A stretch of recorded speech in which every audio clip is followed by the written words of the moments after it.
Hello friends, मैं आपका दोस्त रितेश अपने MPPSC नोट्स इन हिंदी चैनल में आप सभी का स्वागत करता हूं। तो फ्रेंड्स, आज के वीडियो में हम डिस्कस करने वाले हैं MPPSC प्री एग्ज़ाम के एक न्यू टॉपिक ई कॉमर्स के बारे में, जिसमें हम डिस्कस करेंगे थ्योरी पार्ट के बारे में और जल्दी हम इसका सेकंड पार्ट लेकर आएंगे जिसमें हम डिस्कस करेंगे ऑब्जेक्टिव क्वेश्चंस के बारे में।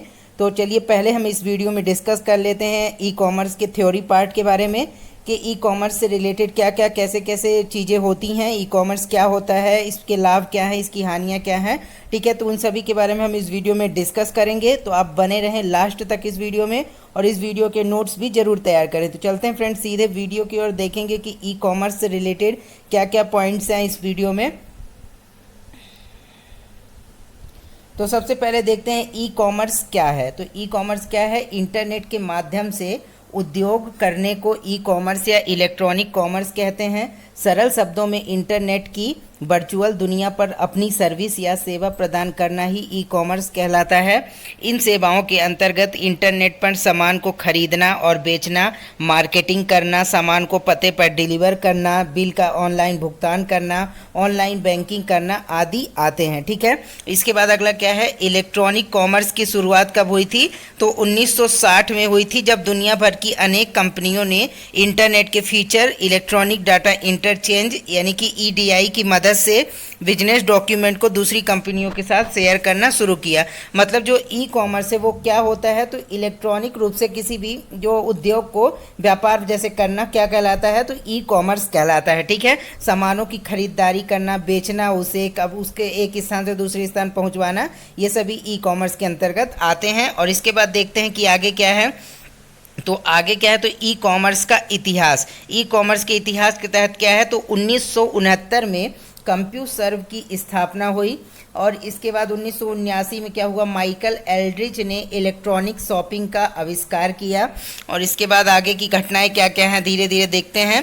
1982 में बोस्टन कंप्यूटर एक्सचेंज ने अपना पहला ई कॉमर्स प्लेटफॉर्म लॉन्च किया और 1990 में टिम बर्नर्स-ली ने पहला वेब ब्राउज़र का कोड लिखा। ठीक है, टिम बर्नर्स-ली कौन? जो कि www के जो हैं आविष्कारक हैं। ठीक है, और इसके बाद 1994 में नेटस्केप ने नेटस्केप नेविगेटर शुरू किया। इसके बाद 1995 में ईबे और अमेजॉन ऑनलाइन शॉपिंग वेबसाइट शुरू हुई। इसके बाद 1998 में पेपल को ऑनलाइन पेमेंट सिस्टम के रूप में शुरू किया गया। ठीक है, पेपल वही है फ्रेंड्स जो कि पेटीएम की तरह होता है, लेकिन ये विदेश का है, अमेरिका वगैरह का कंपनी है। ठीक है, तो आप ये भी ध्यान रखें। और इसके बाद देखते हैं कि आगे क्या है। तो 1999 में Alibaba.com की शुरुआत की गई, जो चाइना से रिलेटेड कंपनी है वहाँ की। ठीक है, जैक मा की कंपनी जिसके मुखिया हैं। इसके बाद 2000 में गूगल ने एडवर्ड्स शुरू किया। इसके बाद 2005 में अमेज़ॉन ने अपने ग्राहकों के लिए अमेज़ॉन प्राइम सेवा शुरू की। ठीक है, इसके बाद 2011 में गूगल वॉलेट को ऑनलाइन पेमेंट सिस्टम के रूप के लिए शुरू किया गया। ठीक है, पेमेंट सिस्टम के रूप में। और इसके बाद 2011 में ही फेसबुक ने स्पॉन्सर्ड स्टोरीज नाम से विज्ञापन शुरू किया। इसके बाद आगे क्या हुआ? तो आगे 2020 रिलायंस रिटेल द्वारा जियो मार्ट की शुरुआत की गई। ठीक है, इसके बाद ई कॉमर्स के प्रकार देख लेते हैं कौन कौन से हैं ई कॉमर्स के प्रकार। तो ई कॉमर्स मुख्य रूप से 7 मॉडल्स ऑफ ई कॉमर्स से संचालित होता है। ठीक है, तो इसमें कौन कौन से आते हैं? तो सबसे पहला है बिजनेस टू बिजनेस यानी कि B2B, और इसके बाद बिजनेस टू कंज्यूमर यानी B2C। इनमें से आप ध्यान रखिएगा फ्रेंड, इनमें से क्वेश्चन भी बनता है एग्जाम में कि इनका आपको शॉर्ट फॉर्म दे देगा और इसका फुल फॉर्म पूछेगा। ठीक है, तो आप ध्यान रखिएगा।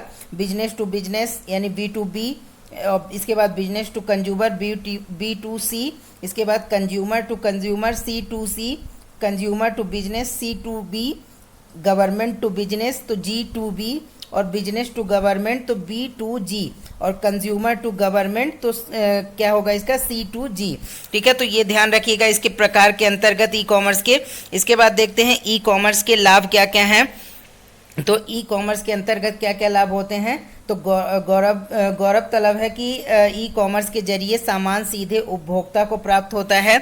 इससे बिचौलियों की भूमिका तो समाप्त होती है, और सामान भी सस्ता मिलता है। इससे बाजार में प्रतिस्पर्धा भी बनी रहती है और ग्राहक बाजार में उपलब्ध सामानों की तुलना भी कर पाता है, जिसके कारण ग्राहकों को उच्च गुणवत्ता वाला सामान मिल पाता है। मतलब क्या है कि जब इसके ई कॉमर्स के थ्रू जब ऑनलाइन सामान कोई भी जो ग्राहक मंगाता है ई कॉमर्स के थ्रू, तो उससे क्या होता है, जो बिचौलिए होते हैं दलाल वगैरह, तो वो लोग की भूमिका वहाँ पर ख़त्म हो जाती है और एक साथ ई कॉमर्स पे कई प्रकार के प्रोडक्ट के मतलब एक ही सामान की कई कंपनियों के सामान उपलब्ध होते हैं, जिसके कारण ग्राहक जो होता है वो तुलना करके अपने अकॉर्डिंग उस सामान को मंगवा सकता है। जैसे कि यदि आप मोबाइल को ही देखेंगे, ई कॉमर्स से आप मंगाएंगे तो एक ही साइट पर कई कंपनियों के मोबाइल मिल जाते हैं और उसके फीचर्स वगैरह भी वहाँ पर दिखाए जाते हैं, जिससे यदि जो भी कस्टमर है तो उसे जो भी फीचर्स वगैरह देख के और जिस कंपनी का मोबाइल चाहिए रहता है तो वो उसे ऑर्डर करके मंगा लेता है। ठीक है, तो ये एक लाभ हुआ। इसके बाद देखते हैं कि आगे क्या है।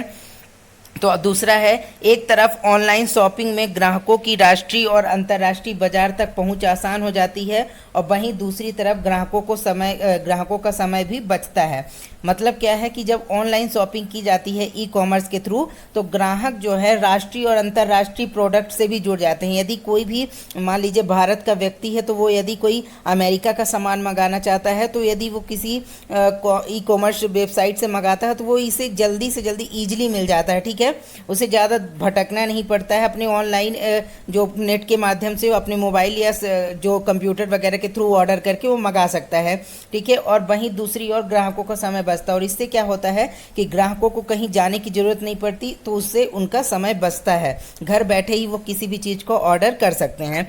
इसके बाद अगला क्या है, ई कॉमर्स के जरिए छोटे तथा मझौले उद्यमियों को आसानी से एक प्लेटफॉर्म मिल जाता है जहां से वे अपने सामान को बेच पाते हैं। साथ ही इसके माध्यम से ग्राहकों को कोई भी स्पेसिफिक प्रोडक्ट आसानी से मिल जाता है। मतलब क्या है कि जो छोटे छोटे जो उद्यमी होते हैं, ठीक है, दुकानदार वगैरह, वो क्या करते हैं, अपने सामानों को डायरेक्ट इस जो ई कॉमर्स की वेबसाइट्स वगैरह मतलब कि ऐप्स बने उनके थ्रू वो डायरेक्ट बेच सकते हैं ग्राहकों को। और इससे क्या होता है कि उनकी जो सामान की पहुँच दूर दूर तक जाती है और ग्राहक भी जो है इजीली किसी भी स्पेसिफिक सामान को आसानी से ऑर्डर करके मंगवा सकते हैं।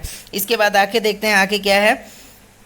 ई कॉमर्स के जरिए परिवहन के क्षेत्र में भी सुविधाएं बढ़ी हैं, जैसे ओला और उबर की सुविधा। इसके अलावा मेडिकल, रिटेल, बैंकिंग, शिक्षा, मनोरंजन, होम डिलीवरी जैसी सुविधाएं ऑनलाइन होने से लोगों की सहूलियतें बढ़ी हैं। इसलिए बिजनेस की दृष्टि से ई कॉमर्स काफ़ी महत्वपूर्ण है। जैसा कि ई कॉमर्स में कस्टमर वगैरह ईजिली सामान मंगा सकते हैं, इसी की तरह ई कॉमर्स के जरिए कई और भी सुविधाएं बढ़ी हैं।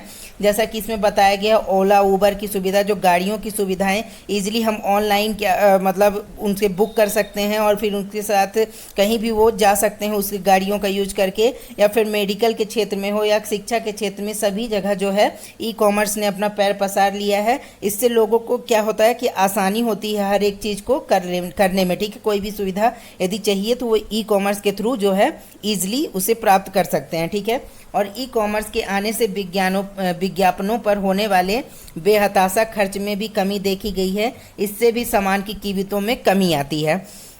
मतलब क्या है कि जब ई कॉमर्स जैसे ई कॉमर्स का जैसे जैसे चलन बढ़ता जा रहा है, तो कोई भी प्रोडक्ट ऐप में जल्दी से जल्दी आ जाता है, जिससे क्या होता है कि लोगों तक उस प्रोडक्ट को पहुंचाने के लिए टीवी वगैरह में या फिर किसी भी टेलीविज़न में मतलब उसका प्रचार ज़्यादा से ज़्यादा नहीं करवाना पड़ता है। जिससे क्या होता है कि जो बेहताशा विज्ञापनों में पैसे खर्च होते हैं एडवर्टाइजिंग में किसी भी सामान के, उसकी बचत होती है। ठीक है, और इसके बाद देखते हैं कि आगे क्या है। तो आगे है, इसी तरह एक जोड़ जहां शोरूम और गोदामों के खर्चों में कमी आती है, तो वहीं दूसरी ओर नए बाजार की संभावनाएं भी बढ़ती हैं। साथ ही इससे वस्तुओं और सेवाओं की आपूर्ति में तीव्रता आती है और ग्राहकों को संतुष्टि का भी ध्यान रखा जाता है। मतलब क्या है कि जहां जो अभी आप देखेंगे कि जो ई कॉमर्स के थ्रू यदि सामान वगैरह मंगाया जाता है तो वो डायरेक्ट आप तक पहुंच जाता है। लेकिन क्या होता है कि यदि कोई भी सामान जैसे कि आप डायरेक्ट खरीदने जाते हैं, ऑफलाइन खरीदते हैं कहीं भी जाके, तो उसके लिए क्या होता है कि वहाँ पर जहाँ भी आप खरीदने जाते हैं तो वहाँ पर उस सामानों को स्टोर किया जाता है, काफ़ी ज़्यादा मात्रा मंगाया जाता है ताकि उसकी बिक्री की जाती है। तो इससे क्या होता है कि गोदामों वगैरह और रूम वगैरह लेना पड़ता है, जिससे खर्च बढ़ता है। लेकिन ई कॉमर्स में क्या होता है को एक प्रकार से ऑर्डर आप जब दे देते हैं किसी भी ऐप में, जैसे अमेज़ॉन है, फ्लिपकार्ट है, इन सभी में जब आप किसी चीज़ का ऑर्डर करते हैं तो वो साइटें क्या होती हैं, डायरेक्ट दुकानों से, शॉप से जो छोटी छोटी उनसे जुड़ी होती हैं, और जिसके पास भी जो भी सामान अपना बेचना चाहता है तो इन साइट्स के माध्यम से अपना सामान बेच देता है। ठीक है, तो इससे क्या होता है कि जो खर्च होते हैं शोरूम गोदामों में, उसका खर्चा बचता है। ठीक है, और बाजार की नई संभावनाएं भी बढ़ती हैं, और वस्तुओं की सेवाओं की आपूर्ति में तीव्रता जितनी जल्दी हो सकता है तो इसमें वस्तुएं पहुंच जाती हैं। और क्या होता है कि जो ग्राहक संतुष्टि के लिए भी उसमें ध्यान दिया जाता है कि इससे ग्राहक संतुष्ट हुआ है कि नहीं जो भी वो सामान खरीदता है।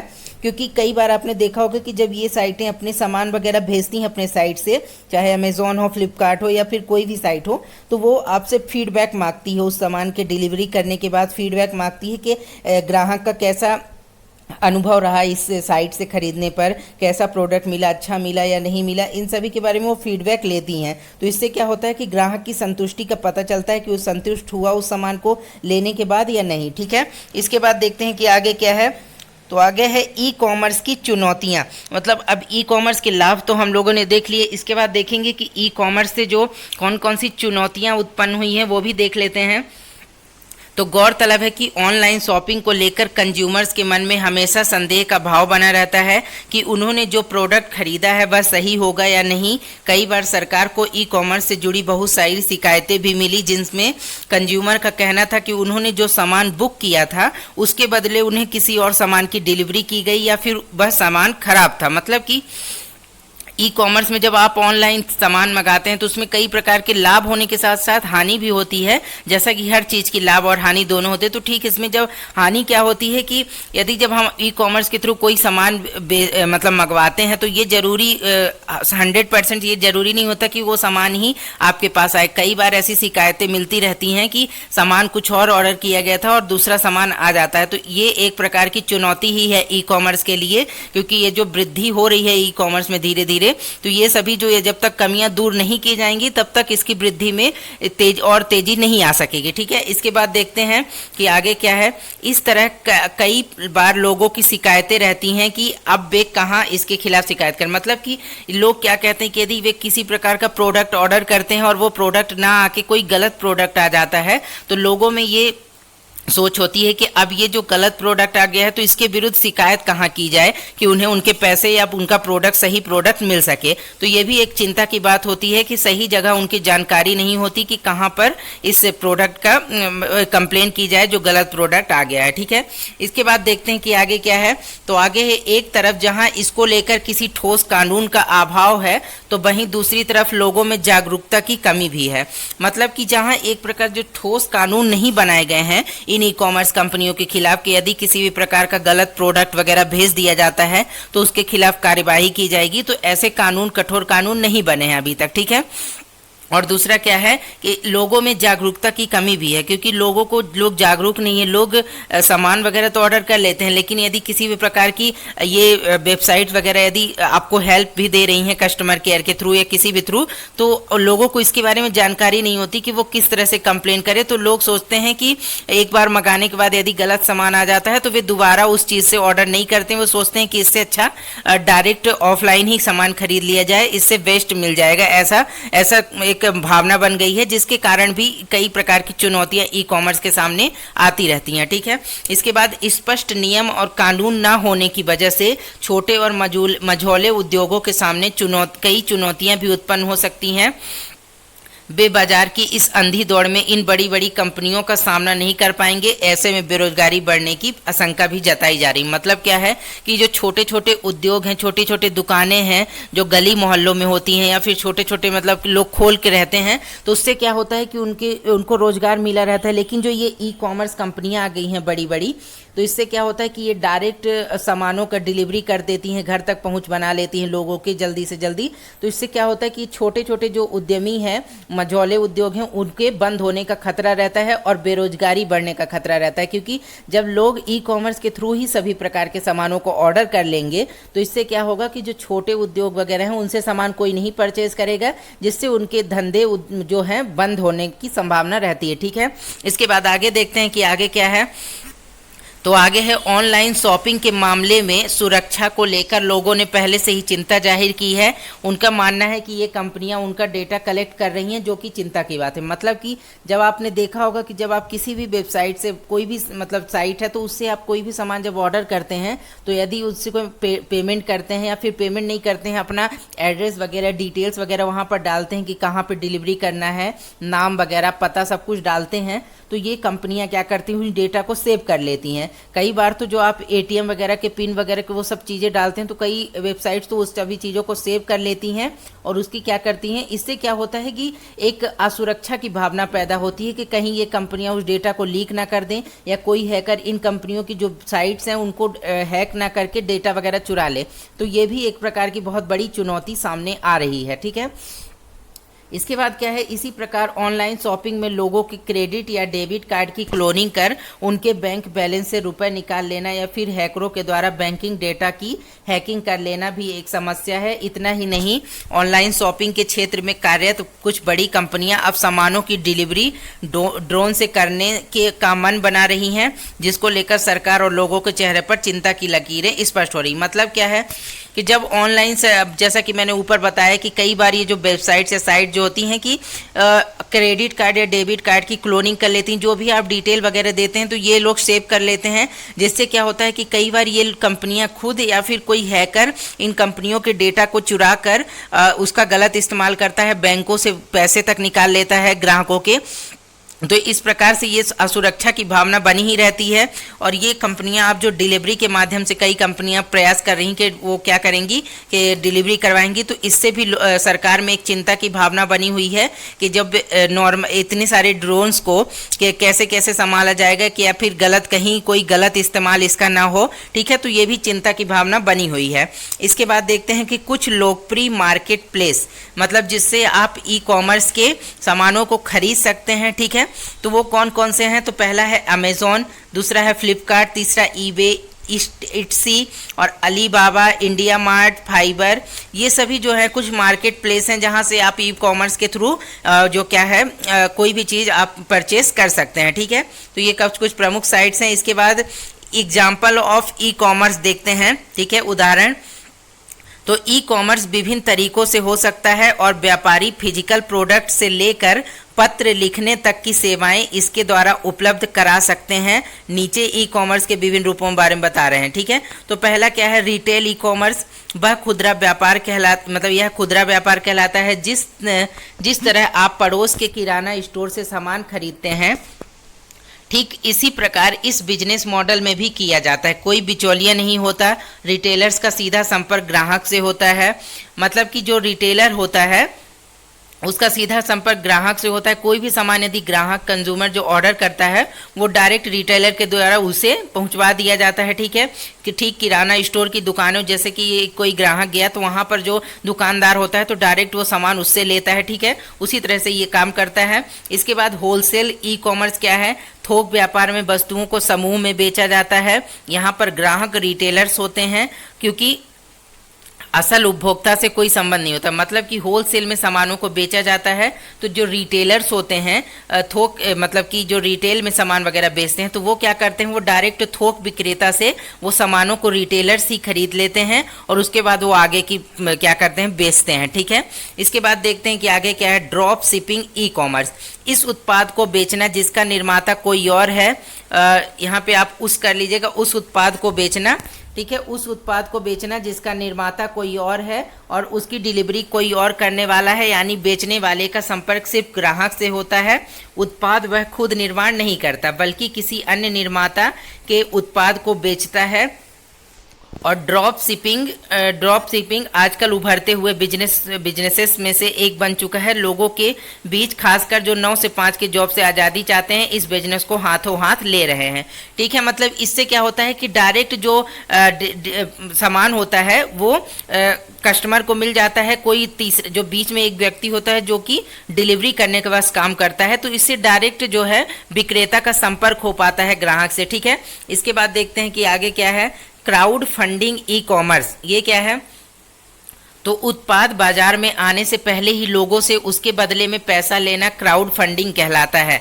यह स्टार्टअप बिजनेस के लिए शुरुआती दौर में पैसे जुटाने का एक बढ़िया आजमाया हुआ सिद्धांत है।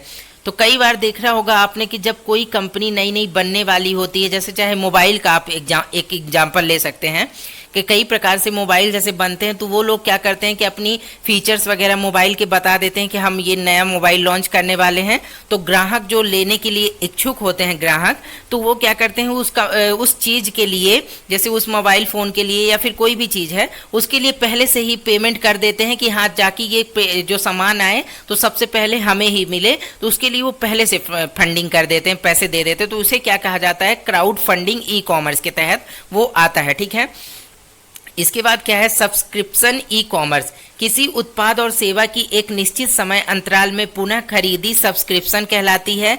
यह तरीका अधिकतर सॉफ्टवेयर एज ए सर्विस वाले बिजनेस मॉडल पर आजमाया जाता है। इसके साथ ऑनलाइन मैगजीन, ई पेपर, सदस्यता फॉर्म्स आदि प्लेटफॉर्म इस बिजनेस मॉडल का उपयोग करते हैं।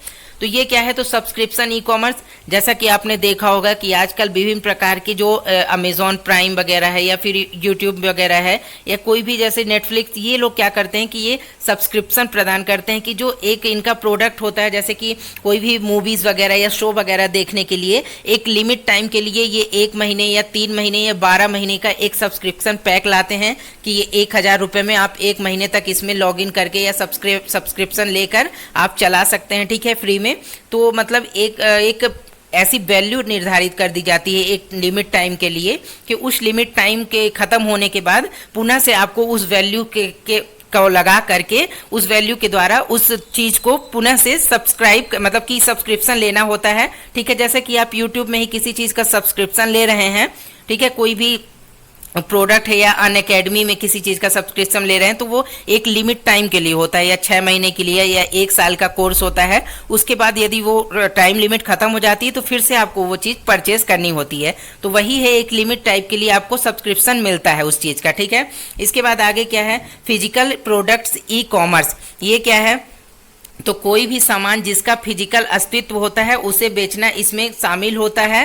ठीक है, और इस दौरान प्रोडक्ट का ऑर्डर लिया जाता है, फिर उस सामान को उसे डिलीवर किया जाता है। मतलब ये डायरेक्ट प्रोडक्ट फिजिकली ऑर्डर किया जाता है और उसे बेचना ही डायरेक्ट फिजिकल रूप में, जिसे आप डायरेक्ट छू सकते हैं, वो क्या होता है कि वो फिजिकल प्रोडक्ट ई कॉमर्स के अंतर्गत आता है। ठीक है, और इसके बाद देखते हैं कि आगे क्या है, digital products e commerce. Download किया जा सकने वाला goods, templates, course, graphics, photo, paintings, ई बुक आदि का उपयोग करने के लिए खरीदना या फिर लाइसेंस खरीदना इस बिजनेस में शामिल होता है। कई पेशेवर इस बिजनेस मॉडल का खूब उपयोग करें। तो क्या है कि जैसा कि हमने ऊपर देखा कि जो फिजिकल प्रोडक्ट्स ई कॉमर्स है उसमें तो डायरेक्ट चीज़ों का हम परचेज करते हैं तो वो मिल जाती हैं हमें हाथों हाथ, वो चीज़ें हमारे हाथों में आ जाती है। लेकिन जो डिजिटल प्रोडक्ट्स ई कॉमर्स है उसके तहत चीज़ें हाथ में नहीं आती, वो चीज़ें आपको आपके कंप्यूटर में या फिर आपके मोबाइल में, जैसे आप कोई भी मूवी का सब्सक्रिप्शन ले रहे हैं या फिर किसी कोर्स का सब्सक्रिप्शन ले रहे हैं अनअकैडमी से हुआ या फिर यूट्यूब से, तो वो क्या होता है कि वो आपके मोबाइल में क्या सॉफ्टवेयर के रूप में आती है, फिजिकली वो आप उसको छू नहीं सकते हैं, तो वो डिजिटल रूप में होता है। ठीक है, तो इस प्रकार से फिजिकल अलग होती है जिसे हम छू वगैरह सकते हैं, और डिजिटली जो है आता है तो वो उसे डायरेक्ट आप छू नहीं सकते वो। ठीक है, तो इस प्रकार से हमने इस वीडियो में देखा कि ई कॉमर्स से क्या क्या चीज़ें हैं, ई कॉमर्स के अंतर्गत ई कॉमर्स क्या है, लाभ क्या है, हानियाँ क्या हैं, कौन कौन से प्लेटफॉर्म इसके अंतर्गत आते हैं। ठीक है, तो इन सभी के बारे में हमने इस वीडियो में देखा, और जल्द ही मैं एक नया वीडियो लेकर आऊँगा जो कि ई कॉमर्स का ऑब्जेक्टिव क्वेश्चन हम उसमें डिस्कस करेंगे। कई ऑब्जेक्टिव क्वेश्चन जो कि हमारे MPPSC प्री एग्जाम के लिए काफ़ी इंपॉर्टेंट हो सकता है। ठीक है, तो उसके लिए आप बने रहें मेरे MPPSC नोट्स इन हिंदी चैनल में, और मेरे चैनल को सब्सक्राइब कर लें ताकि आने वाले जितने भी वीडियोज़ के नोटिफिकेशन हैं वो सभी आपके मोबाइल पर पहुँचते रहें डायरेक्ट। तो आज के वीडियो में फ्रेंड्स इतना ही। यदि वीडियो अच्छा लगा हो तो इसे लाइक, शेयर, कमेंट और सब्सक्राइब जरूर कर लें। Okay friends, bye bye.